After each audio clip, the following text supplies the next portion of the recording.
వార్షికోత్సవం సందర్భంగా Meenakshi test tube baby centre Guntur నందు ఐవీఎఫ్ ట్రీట్మెంట్ పై 40% రాయితీ. సుమన్ టీవీ ప్రేక్షకులకు నమస్కారం. నేను మీ అనలిస్టు మందడి కృష్ణారెడ్డిని మాట్లాడుతున్నాను. భారతదేశం నుంచి విదేశాలకు వెళ్లే విద్యార్థుల సంఖ్య రోజురోజుకు తగ్గిపోతుందా? అలాగే విదేశాలకు వెళ్ళినటువంటి విద్యార్థులు చాలామంది వెనక్కు తిరిగి వచ్చేస్తున్నారా? దీనికి కారణం ఏమిటి?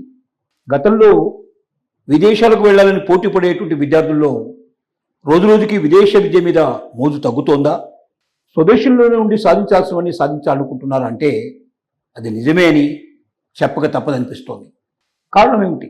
ఒక్కసారి మనం పరిశీలన చేసి చూస్తే 1922-23 ప్రాంతంలో మనం చూస్తే 9 లక్షలకు పైగా విద్యార్థులు భారతదేశం నుంచి వివిధ దేశాలకి, అది అమెరికా కావచ్చు, లేక యూకే కావచ్చు, కెనడా కావచ్చు, ఆస్ట్రేలియా కావచ్చు, న్యూజిలాండ్ కావచ్చు, లేక జర్మనీ కావచ్చు, రకరకాల దేశాలకు వెళ్ళి చదువుకున్నారు.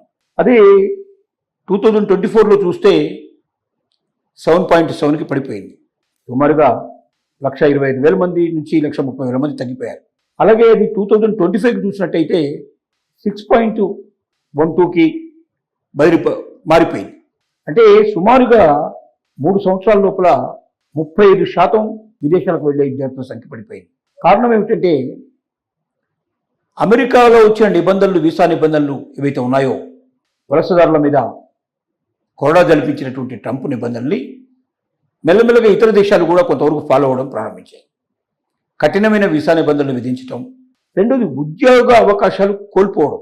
స్టూడెంట్స్గా ఉండే ఉద్యోగాలు చేసుకుంటూ, చిన్న చిన్న ఉద్యోగాలు చేసుకుంటూ తమను తాము పోషించుకొని, అలాగే మరి తమ యొక్క ఖర్చులన్నీ కూడా ఆ ఉద్యోగుల నుంచి సంపాదించుకుంటూ పేరెంట్స్ మీద ఆధారపడకుండా తమ జీవితాన్ని ముందుకు నడిపించుకునేవాళ్ళు. ముఖ్యంగా ట్రంప్ రెండోసారి అధికారం రాకముందు ఈ విధానం ఎక్కువగా కొనసాగేది.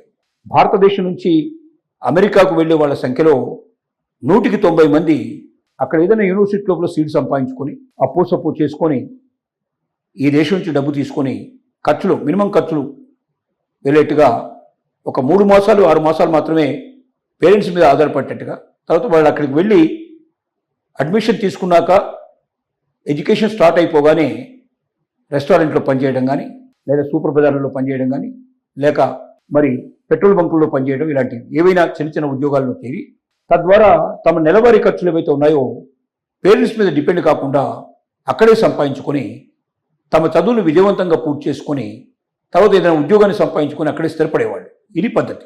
కానీ ట్రంప్ రెండోసారి అధికారంలోకి వచ్చిన తర్వాత యుఎస్ లోపల కఠినమైన నిబంధనలు అమలు చేయడం, వలసదారులని వీలైనంత మందిని తిప్పి పంపించడానికి ప్రయత్నం చేయడం, ఓపీటీ లాంటి అవకాశాలు సన్నగిల్లడం, H-1B వీసాకి విపరీతమైనటువంటి $1,00,000 కూడా చెల్లించాల్సిన పరిస్థితి ఏర్పడటం, ఇలాగా కఠినమైన నిబంధనలు తీసుకురావడం వల్ల విద్యార్థులకు భయం ప్రారంభమైంది. తమ విదేశాల లోపల అక్కడ ఏదైనా జాబ్ చేస్తూ తాము చదువును కంప్లీట్ చేస్తామనే నమ్మకాన్ని, వాళ్ళ ఆశలు వదులుకోవాల్సిన పరిస్థితి ఏర్పడింది. అందువల్లనే విదేశాలకు వెళ్ళినటువంటి విద్యార్థులు, అది యుఎస్ కావచ్చు, యూకే కావచ్చు, లేక యూరోపియన్ కంట్రీస్ కావచ్చు, ఇటు జర్మనీ కావచ్చు, లేకపోతే అటువైపున కెనడా కావచ్చు, ఏ దేశమైనా సరే, ఆస్ట్రేలియా కావచ్చు, ఏ దేశంలోకి వెళ్ళినా గతంలో ఉన్నటువంటి నమ్మకాలు తగ్గిపోయాయి. అందరూ యుఎస్ను అనుసరించి అమెరికన్ ప్రెసిడెంట్ తీసుకున్న ఆలోచనలు వాళ్ళు కూడా చేయడం, వీసా నిబంధనలు కొంచెం కఠినతరం చేయడం, అక్కడ లోకల్గా దొరికేటువంటి జాబ్స్ని ఆయా దేశాల వాళ్ళకే చెందేటట్టుగా చేస్తూ విదేశాల నుంచి వచ్చేవాళ్ళు చిన్న చిన్న జాబ్స్కు చేయడానికి అవకాశాలు సన్నగిల్లేటట్టుగా చేయడం, ఇవన్నీ కూడా కారణాలు. దానికి తోడు భారతదేశం లోపల ఉద్యోగ అవకాశాలు పెరగడం, స్టార్టప్ కంపెనీలు పెరిగిపోవడం, తమే స్వయంగా స్టార్టప్ కంపెనీలు తయారు చేసుకోవడానికి ప్రారంభించడానికి కూడా అవకాశాలు పెరగడం, ఎంఎస్ఎంఈ కంపెనీలు బాగా పెరగడం, ప్రభుత్వం బాగా ప్రోత్సహించడం, మరి గ్యారెంటీలు లేనటువంటి లోన్స్ కూడా ఇవ్వడానికి బ్యాంకులు సిద్ధపడటం, ఇలాగ రకరకాల కారణాల వల్ల విదేశీ కంపెనీలు చాలా వరకు తమ బ్రాంచెస్ని ఇండియా లోపల ఓపెన్ చేయటం, ఉద్యోగ అవకాశాలు మెరుగుపడటం, విదేశాల్లో ఉండి తమ చదువును కొనసాగించడం కష్టం అనే పరిస్థితి ఏర్పడటం ఒకటైతే, ఆ తర్వాత ఉద్యోగాలు దొరుకుతాయో లేదనే విషయం ఇంకొకటైతే, సులభంగా భారతదేశంలో అదే జాబ్స్ని అక్కడ సంపాదించి అక్కడ ఖర్చులు పోగా మిగిలినటువంటిది అంతే అవుతుంది, ఇక్కడ ఖర్చులు ఇక్కడ వచ్చేటువంటి ఆదాయానికి మధ్య వ్యత్యాసం చూస్తే రెండు ఒకటిగానే కనబడతాయి. కాబట్టి అంత దూరం వెళ్ళి స్ట్రగుల్ అయ్యి ఒకవేళ ఏదైనా దొరికిపోయి అక్కడ నిబంధనలకు వ్యతిరేకంగా ఏదైనా ప్రవర్తించి చివరికి ఒక అపరాధిలాగా మరి శిక్షారూఢై ఆ దేశం నుంచి గెంటివేయబడే పరిస్థితి కన్నా ముందుగానే మేల్కొని ఇండియాకు వచ్చేసేసి ఇక్కడ ఉద్యోగ అన్వేషణ చేసుకోవడం మంచిది.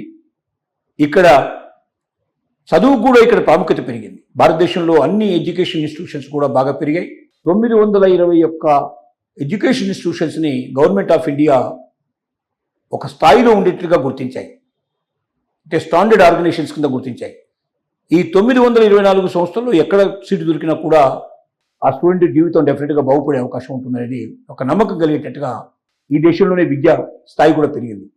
ఎడ్యుకేషన్ స్టాండర్డ్ పెరగడం ఒకవైపు అయితే స్టార్టప్ కంపెనీలు విపరీతంగా పెరగడం మరొక వైపున పేరు మోసిన కంపెనీలన్నీ ఇండియాకు రావడం, ఇక్కడ ఉద్యోగ ఉపాధి అవకాశాలు మెరుగుపడటం, వీటన్నిటి ఫలితంగా చివరికి భారతదేశంలోనే స్థిరపట్టకపోవడం మంచిది.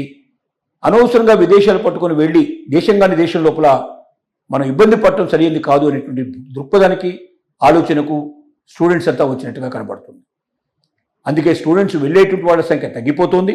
దానికి తోడుగా మరి విదేశాలకు వెళ్ళిన వాళ్ళు కూడా తొందరగా తిరిగి వచ్చే ప్రయత్నం చేస్తున్నారు.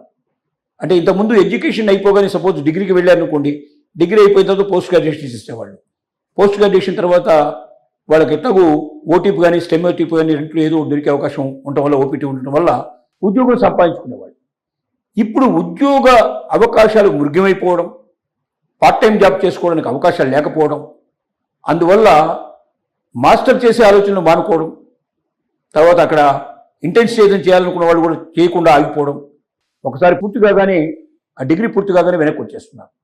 అంటే గతం లోపల డిగ్రీకి వెళ్ళిన వాళ్ళు మాస్టర్స్ వెళ్ళిన వాళ్ళు మళ్ళీ అక్కడ ఇంటెన్సు అక్కడే జాబ్ సంపాదించుకోవడం అనేది ఖచ్చితమైన భావంతో వెళ్ళేవాళ్ళు ఇప్పుడు ఆ భావాన్ని ముగించుకొని వీళ్ళంత తొందరగా దేశానికి వెళ్ళిపోయి భారతదేశానికి వచ్చి స్థిరపడిపోవాలనేటువంటి ఆలోచనతో ఎక్కువ మంది విద్యార్థులు ప్రయత్నం చేస్తున్నారు. ఇది ఒక గొప్ప మార్పు. ఎందుకంటే గత 20-30 సంవత్సరాల నుంచి మనం చూస్తూ ఉంటే దశాబ్దాలుగా ప్రతి ఏటా విదేశాలకు వెళ్ళే వాళ్ళ సంఖ్య పెరుగుతూ వచ్చింది. కానీ చిత్రంగా ఈ 3 సంవత్సరాల నుంచి తగ్గుతూ 9 లక్షల నుంచి అది 7 lakhs వచ్చేస్తే అక్కడి నుంచి 6.12 lakhs వచ్చేసింది. అంటే 35% క్షీణత లభించింది. 3 సంవత్సరాల్లో 35% తగ్గిపోయింది. ఈ లెక్కన ఇంకా భవిష్యత్తులో ఇంకా తగ్గిపోయే లక్షణాలు కనపడుతున్నాయి.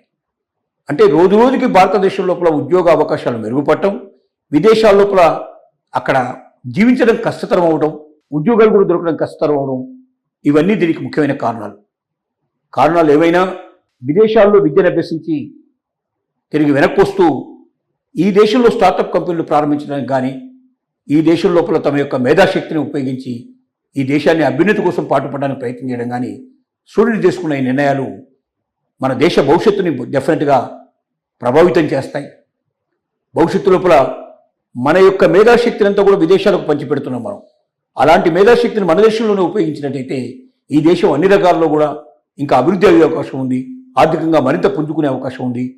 త్వరలోనే మనం ఇప్పుడు 5వ స్థానంలో ఉన్నటువంటి మనం 3వ స్థానానికి ఎగబోతామని, అలాగే 3వ స్థానం నుంచి ఏదో ఒక రోజున మనం 2047 నాటికి ఏదైతే ఆలోచిస్తున్నామో నెంబర్ 1 పొజిషన్కి వచ్చేందుకు కూడా అవకాశం ఉంటుందని చెప్పి భావించాల్సి వస్తుంది.